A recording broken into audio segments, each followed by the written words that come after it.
આ કોકિલાબેન નું ઘર છે? હા, મારું જ ઘર છે. બોલો ને, કોનું કામ છે? જે મારે કોકિલાબેન નું જ કામ છે. બોલો ને, શું કામ છે? જે મારે કામ તો દામિની નું છે, તો દામિની અહીંયા જ રહી છે? આ દામિની નું ઘર છે? આ દામિની નું ઘર નથી, આ ઘર મારું છે. અને દામિની છે ને, મારા દીકરાની વિધવા વહુ છે. તમારું કામ શું છે બોલો? તો મતલબ કે તમે દામિની ના સાસુ છો? હા, તો અસલમાં મારે તમારું જ કામ છે.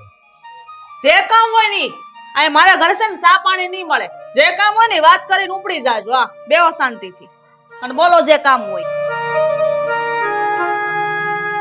જો બેન, હું તમારા ઘરના ચા પાણી પીવા નથી આવ્યો, એટલે ચા પાણીની કોઈ જરૂર નથી. હું છું દામિનીનો વકીલ, એટલે હું તમારી સાથે થોડી કાયદાકીય વાતચીત કરવા આવ્યો છું. દામિની તમારા મૃત્યુ પામેલા દીકરાની વહુ છે, એટલે તમારા દીકરાની જેટલી પણ માલ મિલકત છે ને, એ બધી જ મિલકતમાં દામિનીનો અડધો અડધ ભાગ લાગે, મતલબ કે 50% ભાગ. એટલે કાં તો તમે દામિનીને 50% ભાગ આપી દો, અને જો તમારે ભાગ ન આપવો હોય તો દામિનીને તમે છૂટાછેડા આપી દો. તમારો દીકરો તો મૃત્યુ પામી ગયો છે, એના વતી તમે સાઈન કરી દો. હું કામ દામિનીનો અડધો અડધ ભાગ લાગે? હવે મારો દીકરો તો છે નહીં, આ મિલકત બધી મારી છે. હું ફૂટી કોડી દામિનીને આપવાની નથી. એટલે દામિનીને છૂટાછેડા જોતા હોય તો રાજી ખુશીથી સહી કરી દે. બાકી મારે છે ને એના મારા ઘરમાં રાખીને એની કઈ આરતી નથી ઉતારવી. ભલે છૂટાછેડા લઈ લે. તો ઠીક છે બેન, બધા જરૂરી કાગળિયાઓ હું તૈયાર કરાવી લઉં છું. તમે ખાલી મારી ઓફિસે આવજો અને સાઈન કરી દેજો, એટલે તમે તમારા રસ્તે, દામિની દામિનીના રસ્તે. હા, તો કઈ વાંધો નહીં, હું કાલ ઓફિસ આવીને સહી કરી જાય. ઠીક, ત્યારે ચાલો આવજો. રામ રામ.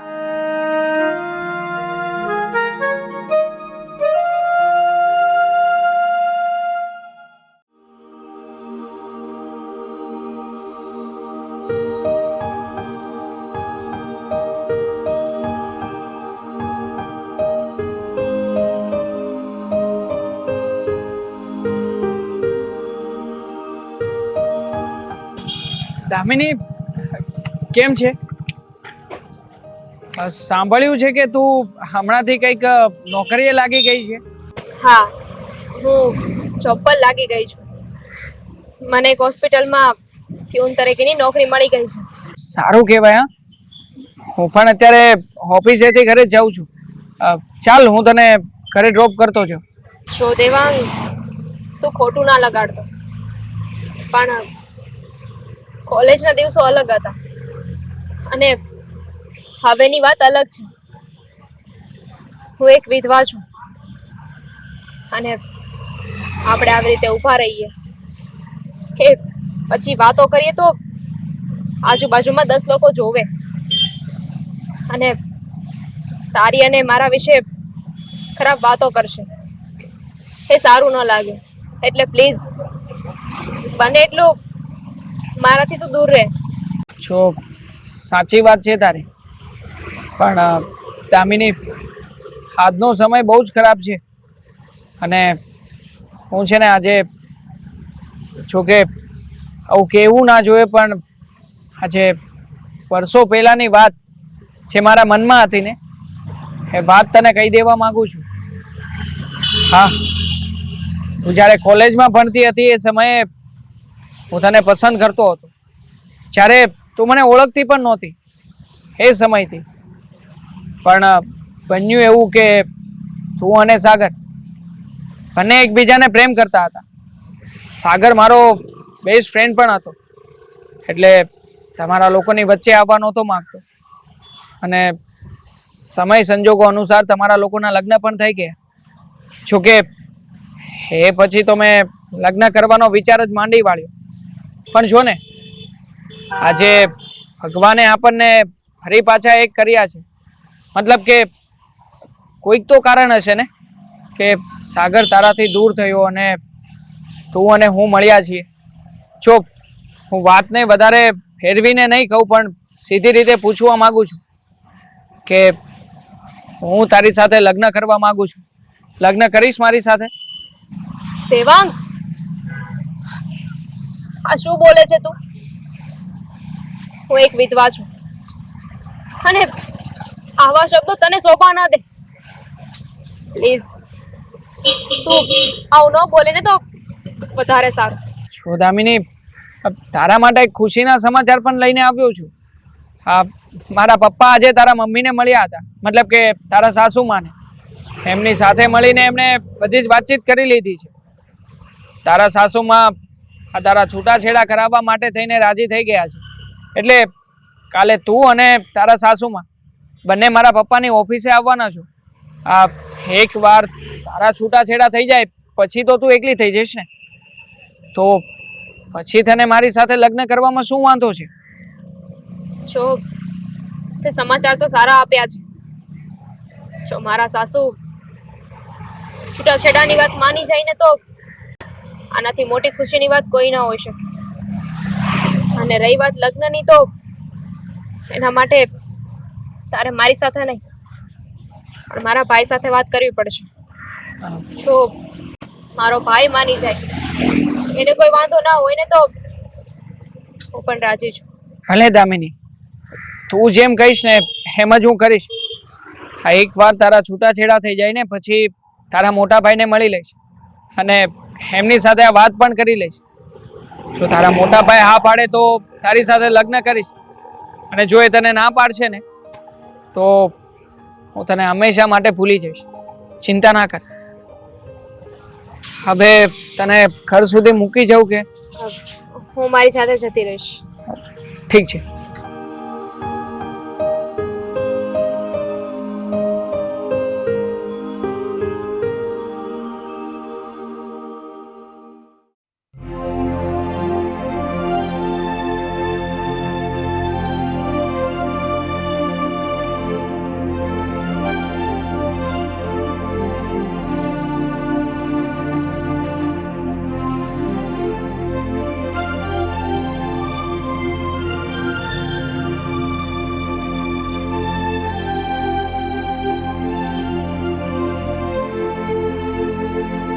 સર, હા, અરે અંદર આવો. રાજેશભાઈ, આવો આવો.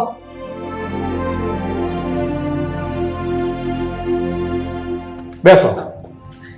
આવો. કેમ છો? બસ સારું છે. બેસો.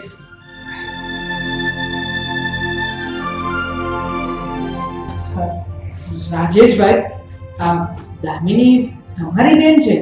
હા સર, તમે જ તો તમારા પપ્પાનું કાર્ડ આપ્યું હતું અને કીધું હતું કે કાંઈ પણ કામ હોય તો ત્યાં જજો.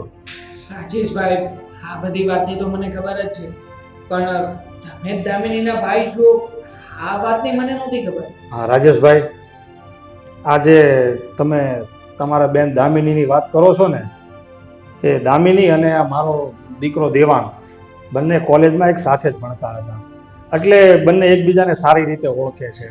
હા, આપણે ઘણા સમયથી એકબીજાને ઓળખીએ છીએ, તો એનો મતલબ એમ કે આ સંબંધ છે એ તો બહુ જૂનો છે.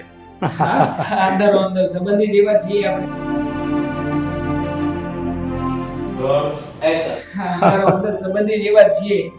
સારું સારું. આવો કોકિલાબેન, આવો.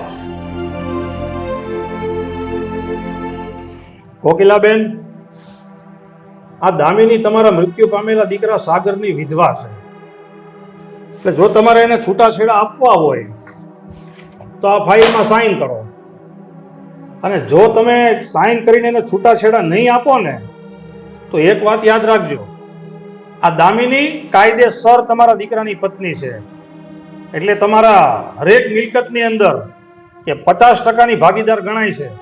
કાં તો તમે એને છૂટાછેડા આપો અને કાં તમારી મિલકતમાં એને 50%નો ભાગ આપો. હા હા વકીલ સાહેબ, એ કહે તો એને છૂટાછેડા આપવા તૈયાર જ છું, બાકી હું મારી મિલકતમાંથી એક ફૂટી કોડી એને નહીં આપું. બાકી તમારે જે કાર્યવાહી કરવી હોય ને એ કરવા મળો, હું તૈયાર છું. તો ઠીક છે કોકિલાબેન, તમારા દીકરા વતી આ છૂટાછેડાની સાઈન તમે કરી દો, અને દામિની બેટા તું પણ આ પેપર ઉપર સાઈન કરી દે, એટલે આ વાત જ પૂરી થઈ જાય. લ્યો. હા હા, તો પછી લાવો હું જ પહેલા સાઈન કરી દઉં.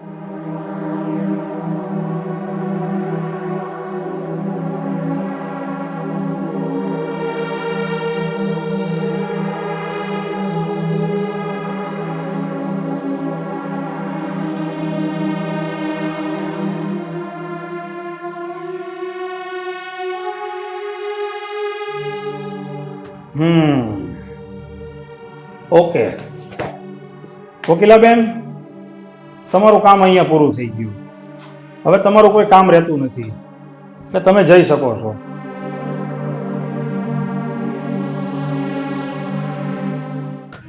વકીલ સાહેબ, તમારો જેટલો આભાર માનું ને એટલો ઓછો છે. આજ તમે મારી બેનને મોતના મુખમાંથી બચાવી છે. અરે રાજેશભાઈ, એમાં તમારે મારો આભાર ના માનવાનો હોય. એક વકીલ હોવાના નાતે આ તો મારી ફરજ હતી. વકીલ સાહેબ, તમારો ઉપકાર તો ઘણો છે મારી ઉપર, પણ બસ હવે એક ઉપકાર કરી દો ને તો હું કોઈ દિવસ તમને નહીં ભૂલું. અરે ભાઈ, હજી શું બાકી છે? એવી તો કઈ વાત છે, બોલો. હા, મારી બેનના છૂટાછેડા તો થઈ જ ગયા છે. હવે મારી ઈચ્છા છે કે કોઈક સારો છોકરો મળી જાય ને તો એના હાથ પીળા કરી નાખો. હા હા ભાઈ, કેમ નહીં, તમારી ફરજમાં તો આવે જ છે ને બધું. પપ્પા, તમને યાદ છે હું જ્યારે કોલેજ કરતો હતો એ સમયે મેં તમને વાત કરી હતી કે એક છોકરી મને પસંદ હતી. એ છોકરી કોઈ બીજા છોકરાને પ્રેમ કરતી હતી અને એના લગ્ન પણ થઈ ગયા હતા. યાદ છે કે નહીં? હા, બધું યાદ આવ્યું મને. તો પપ્પા, એ છોકરી બીજી કોઈ નહીં પણ આ દામિની જ છે. હા પપ્પા, જો પપ્પા, તમને અને રાજેશભાઈને કંઈ વાંધો ના હોય તો હું દામિની સાથે લગ્ન કરવા તૈયાર છું.